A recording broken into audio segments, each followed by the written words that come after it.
오늘 본문은 마노아로부터 이야기가 시작됩니다.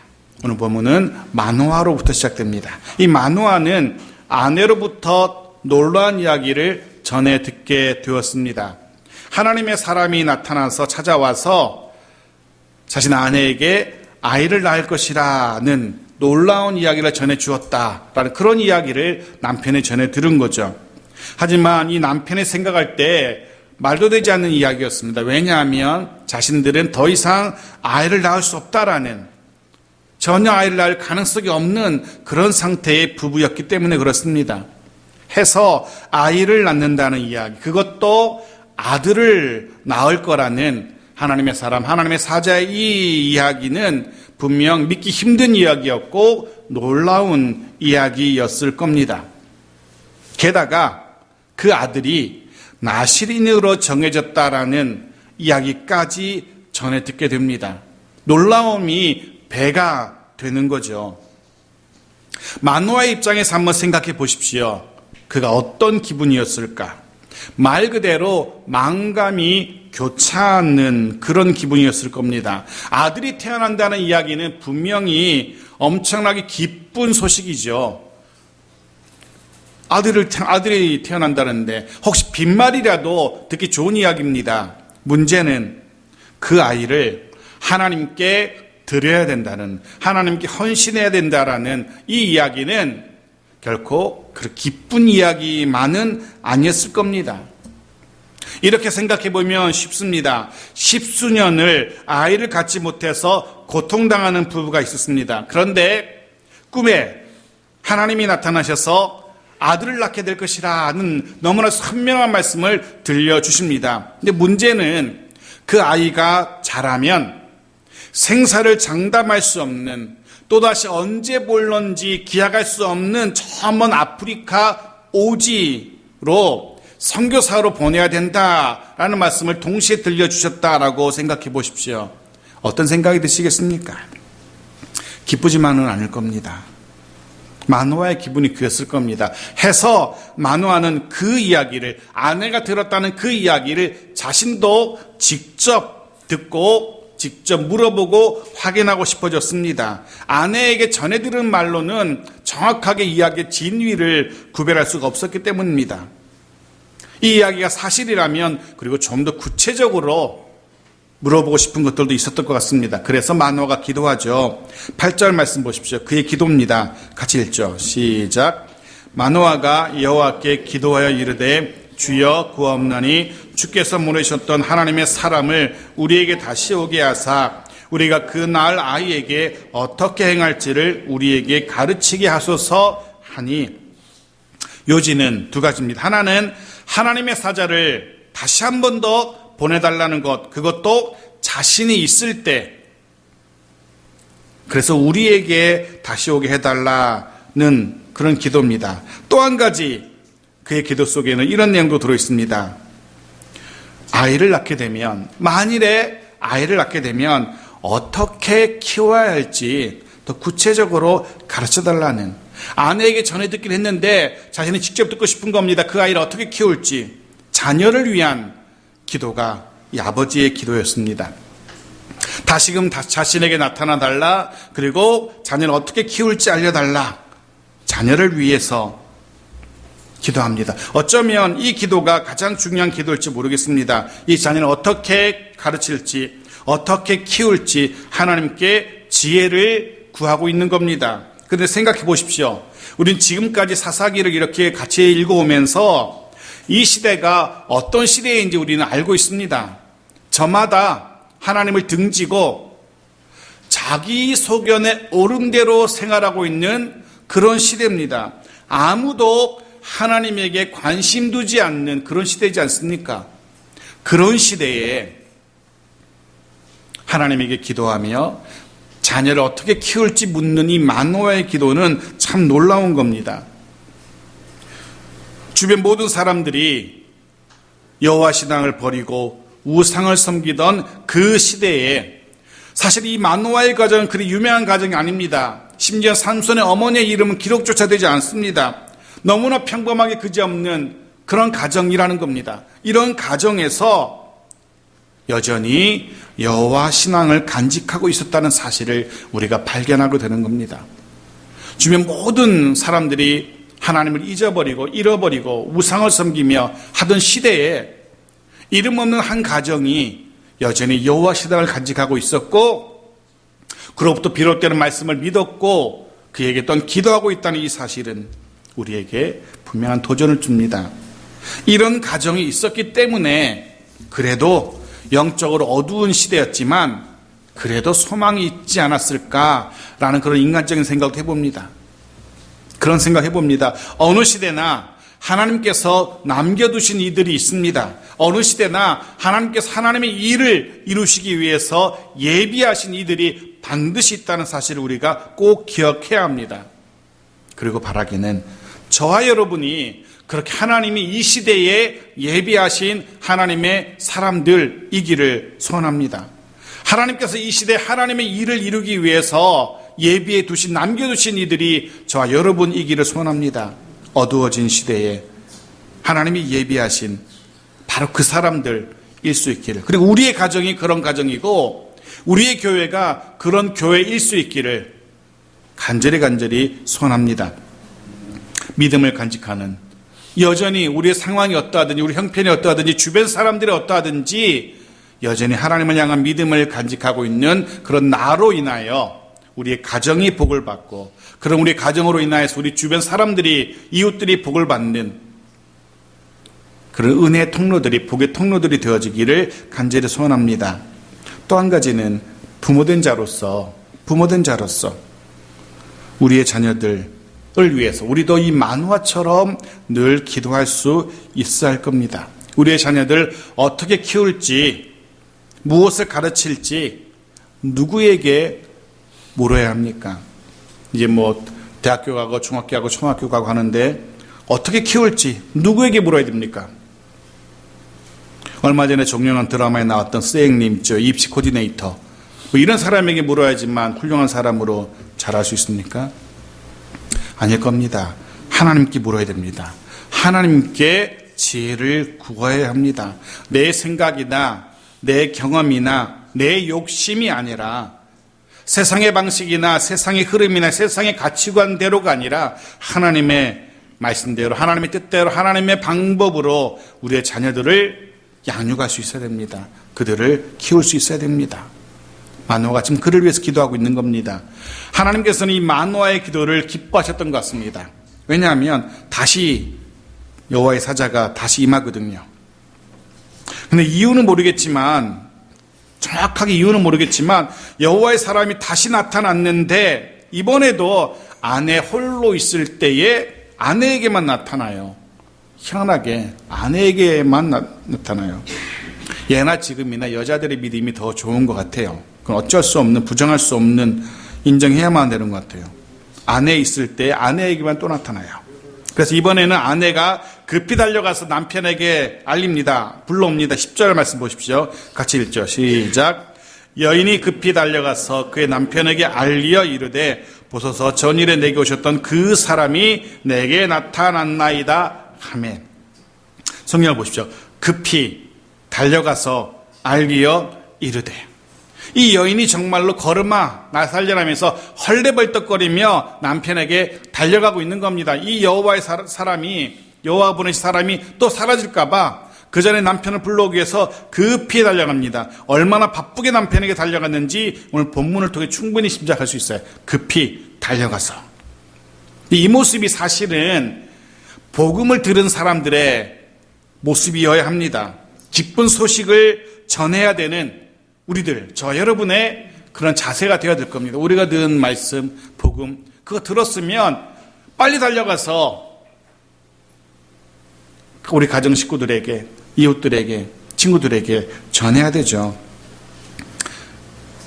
복음을 듣는 우리들도 그렇게 우리 주변으로 급히 달려가서 알리어 이룰 수 있는, 우리가 들은 생명의 말씀, 구원의 말씀 속히 달려가서 전할 수 있는 그 우리 모두가 되어지길 바랍니다. 자, 드디어 마노아가 그토록 기다리던 하나님의 사자와 대면합니다. 그리고 묻습니다. 다시금 정확하게 묻죠. 12절 같이 읽겠습니다. 시작. 마노아가 이르되 이제 당신의 말씀대로 되기를 원하나이다. 이 아이를 어떻게 기르며 우리가 그에게 어떻게 행하리까. 네. 그렇습니다. 이 마노아의 최대의 관심사는 바로 이거였어요. 만일에 정말 당신의 말씀대로 아이가 태어난다 칩시다. 그러면 그 뒤에 어떻게 키워야 됩니까? 라고. 우리야 성경을 알고 있으니까 나실인을 이렇게 키워야 된다라고 이미 알지만 사실은 이 마노아 이전에 이렇게 어머니 뱃속에서부터 나실인으로 서원된 사람이 한 명도 없었어요. 평생을 나실인으로 서원한 사람은 성경에 삼손과 사무엘밖에 기록되지 않아요. 그러니 이전에는 그런 사람이 없었기 때문에 이 부모도 자식을 암담할 겁니다. 도대체 이 아이를 어떻게 키워야 할지. 그래서 묻고 있는 겁니다. 그때 여호와의 사자가 대답하죠. 13절 그 대답 들어보십시오. 같이 읽죠. 시작. 여호와의 사자가 마노아에게 이르되 내가 여인에게 말한 것들을 그가 다 삼가서. 무슨 말입니까? 내가 이미 너 아내에게 다 얘기해줬다. 아내에게 들어. 이런 말씀이에요. 이미 너의 아내에게 다 이야기해 주는데 뭘 또 나한테 들려달라고 하니 그 여인이 말한 거 그대로야 라고. 자세한 내용은 아내에게 들으라는 겁니다. 이미 다 말해줬답니다. 사실입니다. 이미 여호와의 사자는 마노아의 아내에게 다 말해줬어요. 그에게 들으면 되고요. 그에게 물으면 돼요. 근데 같은 원리가 우리에게 적용된다는 건 여러분 아십니까? 하나님께서 이미 우리에게 우리가 어떻게 살지, 우리의 자녀를 어떻게 키울지, 우리 부모님이 어떻게 되어야 할지 이미 이 성경 66권 말씀 안에 이미 다 말씀해 놓으셨잖아요. 이 안에서 이걸 펴서 우리에게 말씀하시는 거 들으면 돼요. 그거 듣지 않고 딴 데 가서 들으려고 하니까 문제가 생기는 거 아닙니까? 그거 아십니까? 이 땅 물론 교회가 많죠. 교회가 많은데 교회보다 많은 종교단체가 있는데 뭔지 아십니까?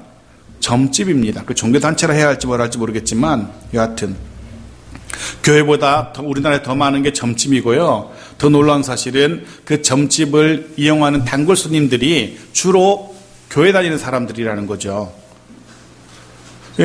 물론 목회자들이 잘못한 거예요. 그 마음에 시원하게 대답 못 해주니 그 답답한 마음에 오직 답답하면 저는 그렇게 생각해요. 오직 답답하면 목사님에게 못 듣고 점집을 찾아가서 점쟁이한테 들을까 반성해야 될 노릇인데 스스로도 반성해야 될 것은 이 하나님의 말씀 안에 이미 하나님 다 말씀해 놓으셨는데 펴서 읽으면 되는데 그거 읽기 싫어서 읽지 못하고 더 손쉬운 방법을 찾아가서 들으려고 하는 사람들 기억하십시오. 이 말씀 안에 성경 66권 안에 이 땅을 살아가기 꼭 필요한 하나님의 뜻이 다 들어 있습니다.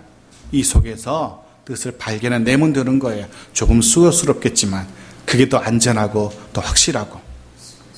자, 그렇게 아내에게 들어라고 한마디 툭 던졌던 여호와의 사자가 이 마노아 보기 조금 미안했나 봐요. 그렇게 열심히 기도도 했고 이렇게 달려왔는데 그래서 한 번 더 긍휼을 베풀어 주죠. 한 번 더 들려줘요. 옛다 하면서 14절 같이 읽죠. 시작.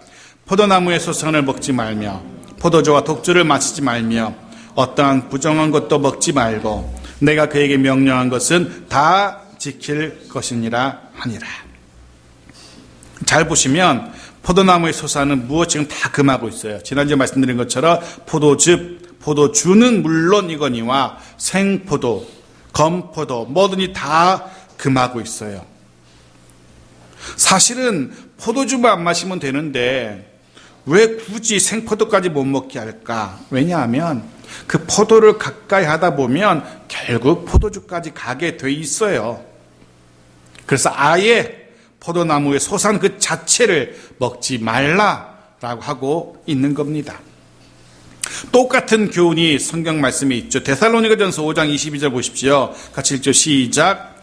악은 어떤 모양이라도 버리라. 악은 어떤 모양이라도 버리라.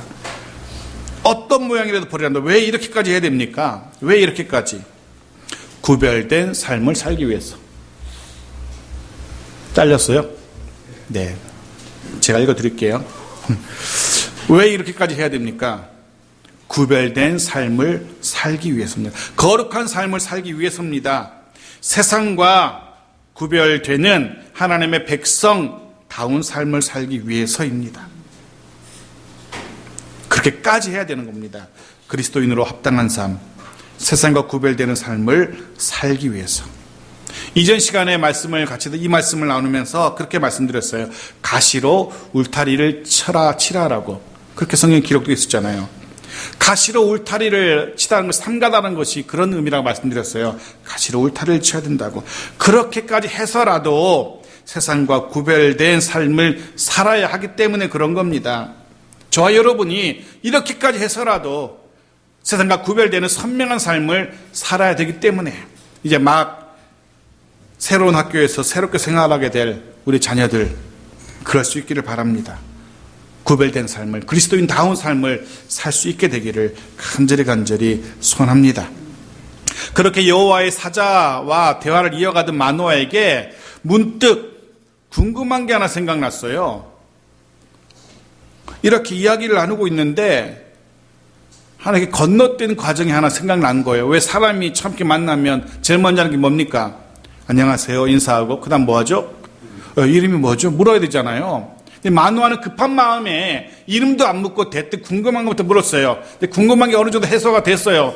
그러다 보니까 아차, 죄송스럽게도 이름도 안 물어봤네. 이름을 물어봐요. 17절 같이 읽죠. 시작.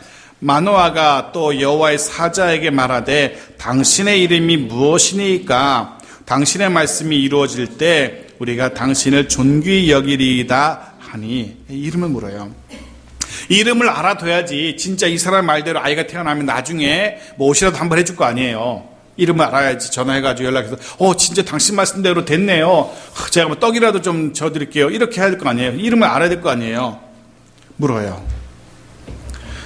마노아가 여호와의 사자에게 이름을 물었다는 이유는 마노아의 아내도 그렇고 이 마노아도 그렇고 이 사람은 그냥 사람으로 안 거예요. 모세나 엘리사나 이와 같은 그냥 하나님이 보내신 뭐 선지자나 이런 사람의 한 사람으로 알았던 거예요. 그래서 이름 알려달라고 하고 있어요.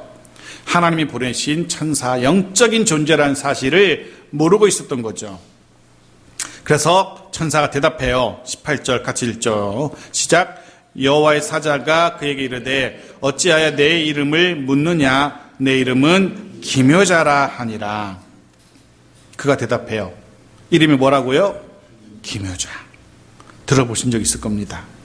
일단 이 본문은 이 액면 그대로 이름은 그래요. 해석은 그래요. 아니 네가 어찌 나를 제대로 알아보지 못하고 사람처럼 여기고 내 이름을 물어봐. 굳이 말한다면 내 이름은 뭐라고요? 기묘자야 라고 대답해줘요. 성은 기시오, 이름 묘자인 거예요. 여자도 아닌데 묘자예요. 기묘자. 그런데 이 이름을 우리가 들었던 기억이 있어요. 기억나십니까? 이사야 9장 6절 같이 읽죠. 시작. 이는 한 아이가 우리에게 낳고 한 아들을 우리에게 주신 바 되었는데 그의 어깨에는 정사를 메었고 그의 이름은 기묘자라 모사라 전능하신 하나님이라 영존하시는 아버지라 평강의 왕이라 할 것입니다. 이 본문, 이사야 이 본문은 장차 태어날 아기 예수 메시아에 대한 이야기예요. 여기에 그 메시아 이름이 쭉 기록돼요. 기묘자, 모사, 전능하신 하나님, 영존하신 아버지, 평강의 왕 이렇게. 그런데 눈에 띄는 이름이 있죠. 여기도 기묘자라 그래고 메시아 이름, 아기 예수의 이름이 기묘자라라고 떡하니 나오고 있어요. 조금 전에 읽었던 마노아에게 나타난 그 사람이 자기 이름을 뭐라고 얘기했다고요? 기묘자라. 이게 메시아 이름을 사칭한 것이 아니라면 같은 인물이란 얘기잖아요. 거짓말한 게 아니라면. 해서 많이들 어떤 학자들 어떤 목사님들이 저도 자랄 땐 그렇게 들었고 그렇게 설교 듣고 자랐었는데 이분이 바로 그분이다라고, 마노아에게 나타나신 이분이 바로 성자 예수님이다라고 저도 어릴 때 그렇게 설교 듣고 중고대청을 자랐었는데요. 근데 신학교 가서 이렇게 이제 히브리어 원문을 보게 되니까 두 개 단어가 다른 단어예요. 우리는 번역을 똑같이 우리말 성경에 기묘자 똑같이 번역해놔서 같은 사람인 것처럼 그렇게 알기 쉬운데 달라요, 단어가. 이사야서에 기록된 이 기묘자라는 이 단어는 펠레라는 히브리어고요. 사사기에 나오는 단어는 펠리예요. 전혀 다른 단어예요. 정말 그래서 이사야서에 나오는 단어는 말 그대로 기묘자라는 그런 펠레고요. 사사기에 나오는 이 단어는요, 비밀이란 뜻이에요. 비밀. 알려주지 않겠다라는 그런 의미의 단어예요. 그러니까 이렇게 번역돼야 돼요. 원래는 내 이름은 네가 알 수 있는 그런 이름이 아니야. 너는 내가 너에게 알려줘도 너는 알 수가 없어. 근데 왜 뭐하러 나한테 이름을 물어보니? 이런 의미가 되는 겁니다. 그래서 요즘은 또 다른 번역은 이렇게 번역하고 있게 돼요. 주의 천사는 어찌하여 그렇게 자기 이름을 묻느냐고 나무라면서 자기 이름은 비밀이라고 하셨다라고 그렇게 번역하고 있어요. 그래서 만노아 부부에게 나타났던 이 하나님의 사자는 성자 예수님이라고 성급히 해석해서는 안 돼요. 비밀이니까 그냥 비밀로 남겨둬야 돼요. 그걸 우리가 해석해서 그분은 예수님이야라고 하면 안 됩니다. 나중에 하늘나라 가서 그건 나 아니었는데 왜 나라고 우겼니라고 하면 어떡할 거예요. 그냥 알아두시면 됩니다. 자, 그렇게 책망을 들은 마노아가 여호와의 사자에게 예물을 드려요. 19절 20절 같이 읽어보죠. 시작. 이에 마노아가 염소 새끼와 소재물을 가져다가 바위 위에서 여호와께 드리매 이적이 일어난지라 마노아와 그의 아내가 본즉 불꽃이 제단에서부터 하늘로 올라가는 동시에 여호와의 사자가 제단 불꽃에 휩싸여 올라간지라 마노아와 그의 아내가 그것을 보고 그들의 얼굴을 땅에 대고 엎드리니라. 마노아 부부가 이전에는 듣지도 보지도 못한 놀라운 기적이 자신의 눈앞에서 펼쳐지고 있는 겁니다. 아니, 이들만 못 본 게 아니고 지난 수십 년간 이스라엘 땅에서 그 누구도 경험하지 못했던 기적이 이 부부 앞에 일어나는 거예요. 지난 수십 년 동안 하나님을 떠나서 자기 속에는 좋을 대로 살았던 이스라엘 백성들에게 그들은 한 번도 경험하지 못했던 기적이잖아요. 그 기적이 마노아 부부에게 일어나고 있는 거예요. 제단에서 일어난 불꽃이 하늘로 올라가고 그 불꽃에 휩싸여서 불꽃을 타고 마치 엘리야가 병거 타고 불꽃 회오리 바람 타고 하늘로 올라간 것처럼 불꽃 타고 여호와의 사자가 하늘로 이렇게 올라가는 장면, 말도 되지 않는 장면이 그들의 눈앞에 펼쳐진 겁니다. 마노아 부부가 이분이 자신과 같은 그런 사람이 아니라는 사실을, 영적인 존재라는, 신적인 존재라는 사실을 그들의 눈으로 보고 확인하게 되는 겁니다. 그리고 냅다 그 앞에 엎드리죠. 땅에 엎드리는 겁니다. 인간이 취할 수 있는 가장 겸손한 자세, 바닥에 엎드리는 거죠. 무릎 꿇는 것보다 더 간절하고 더 겸손한 자세, 엎드리는 겁니다. 땅에 엎드리는 겁니다. 영적인 존재 앞에, 신적인 존재 앞에 가장 낮고 가장 겸손한 자세로 예배하고 있는 겁니다. 우리의 예배가 그럴 수 있기를 바랍니다. 우리가 취할 수 있는 가장 겸손하고 가장 낮은 자세로 하나님을 예배할 수 있는 그런 우리 모두가 되어지기를 간절히 소원합니다. 조금은 긴장해야 될 것 같아요. 여호와 하나님 앞에 예배하니까 조금은 긴장해야 돼요. 너무나 편안한 마음으로 내 집 안방처럼, 내 집 소파처럼 편안한 마음에 마음도 풀어지고, 그러다 보니까 편안한 마음에 온도도 적당하고 꾸벅꾸벅 졸면서, 그거는 여호와 하나님 앞에서 우리의 자세가 아닌 것 같아요. 정당한 긴장감이 있어야 돼요. 물론 제가 말씀드린 것처럼 설교 중간에 주는 거 제 책임도 있어요. 제가 재운 거니까. 그죠? 그럼 50%는 제 책임이에요. 50%는 여러분 책임이고. 근데 처음부터 주무시는 건 그건 제 책임 아닙니다. 여러분의 책임이니까. 하나님 앞에서 겸손한 자세로 예배할 수 있는 우리 모두가 되시길 바랍니다. 그리고 시간이 흘러갑니다. 얼마나 흘러갔을까요? 10달이 흘러가죠. 아이가 태어났으니까. 24절 같이 읽죠. 시작. 그 여인이 아들을 낳음에 그 이름을 삼손이라 하니라. 그 아이가 자라매 여호와께서 그에게 복을 주시더니. 먼저 알 수 있는 거 하나. 그 10달 동안 별 탈 없이 잘 지낸 것 같아요. 그죠? 여호와의 사자가 여인에게 들려준 것처럼, 남편에게 들려준 것처럼 나실인의 규례를 잘 지켰던 것 같아요. 무려 10달 동안이나. 먹고 싶지만 부정한 것이라 안 되고, 먹고 싶지만 마시고 싶지만 밭에 일하고 돌아와서 시원한 포도주 한 잔 얼마나 먹고 싶었겠어요. 하지만 10달 동안 그 긴 시간을 잘 견뎌낸 것 같아요. 먹고 싶은 거 못 먹고 만지고 싶은 거 못 만지고 나시린의 서원을 지켰던 것 같아요. 그리고 태어난 아이가 삼손입니다. 삼손. 이름의 뜻은 작은 태양이라는 뜻입니다. 작은 태양 혹은 작은 빛. 뭘 짐작할 수 있습니까? 어두운 시대, 칠흑처럼 영적으로 어두워진 시대를 비출 작은 태양, 작은 빛이 세상에 탄생한 겁니다. 이제 이 작은 태양, 작은 빛인 삼손으로 인하여 이 어두운 사사시대에 밝은 빛이 비추기를 시작할 겁니다. 저도 우리는 그렇게 기대합니다. 정말 그럴지 다음 주부터 살펴봅니다. 이제 먼저 생각할 것, 우리들 한 사람 한 사람으로 인하여서 우리의 가정이 빛날 수 있기를 바랍니다. 나 때문에 우리 가정이 빛날 수 있기를 바랍니다. 우리가 우리 가정에 작은 빛, 작은 태양일 수 있기를 간절히 소원합니다. 우리들 한 사람 한 사람으로 인해서 내가 일하는 그 일터가 밝게 빛날 수 있었으면 좋겠어요. 우리들 한 사람 한 사람, 여러분 한 사람 한 사람이 작은 태양, 작은 빛 되어서 내가 머무는 그곳을 비출 수 있기를 소원합니다. 어두운 시대를 비출 수 있기를 바랍니다. 어두운 가정을 환하게 비출 수 있는 작은 빛들 되어지기를 소원합니다. 빛이 없는 곳에, 어두운 곳에 작은 빛은 정말 환하게 빛납니다. 이것에 불을 다 끄면은요, 뭐가 환하게 빛나는 줄 알아요? 불 다 꺼보실 때를 못 보셔서 모르시죠? 불 다 끄고 정말 깜깜하거든요. 지하니까. 깜깜한데 정말 환하게 비추는 게 여러분 십자가예요. 지금은 티 안 나죠? 저 오르간 위에 있는 조그만 십자가. 저 LED인데 그래도 나름 불이 다 꺼졌을 때 저게 굉장히 환하게 십자가가 선명하게 드러나요. 어둠 속의 작은 빛은 그래요. 그 빛 자체는 별것 아닌 것 같고 그 빛 자체는 초라해 보여도 시대가 어두울수록 더 환하게 비칩니다. 여러분이 여러분의 가정에서 환한 빛이기를 원합니다.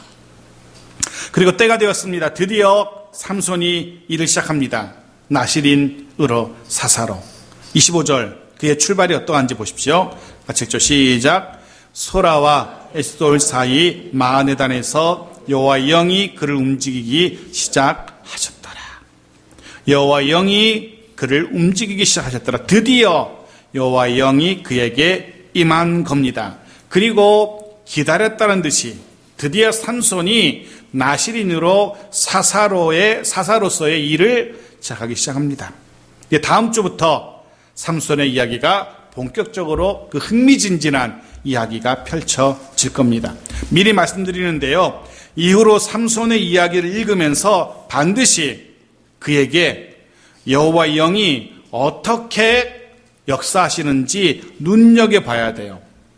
그의 출발점에서부터 여호와의 영이 그를 움직이기 시작했잖아요. 그의 모든 삶의 그 우여곡절마다 순간순간마다 중요한 포인트마다 여호와의 영이 어떻게 임하시는지 확인할 필요가 있어요. 왜냐하면 삼손의 일생은 여호와의 영이 그를 어떻게 움직이냐에 따라서 완전히 달라지거든요.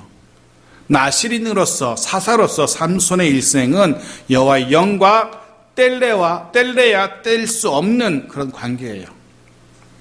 그러기에 다음 주부터 또 이제 본격적인 말씀 읽어나갈 때 여호와의 영이 어떻게 역사하시는지 눈여겨봐야 돼요. 말씀 정리합니다. 오늘 마노아 부부는 특히 이 마노아는 우리에게 여러 가지 것들을 생각하게 하죠. 먼저 주변 상황이 어떠해도 주변 사람들이 어떠해도 나는 우리 가정은 믿음 잃지 말아야 한다는 사실 깨닫게 됩니다.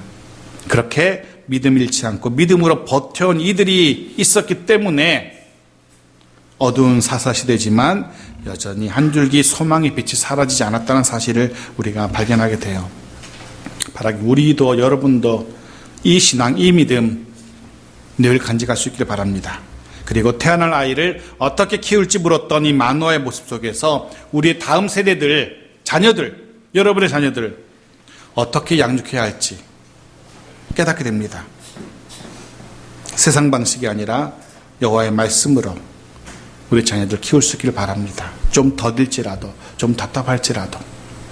마지막 여호와의 사람의 이 대답을 통해서 포도주, 포도나무 모든 것 그만하는, 부정한 것 그만하는 이 말씀 속에서 다시 한번 세상 속에서 구별된 성도로 살아가야 한다는 사실을 다시 한번 우리 마음에 새기게 됩니다. 꼭 기억하십시오. 3월 한 달, 새롭게 시작되는 3월. 하나님께서 기대하시는 그 모습 그대로 하나님 백성답게 구별된 하나님의 자녀로서 이 땅을 살아갈 수 있는 우리 모두가 되어지기를 주의 이름으로 축원합니다. 아멘.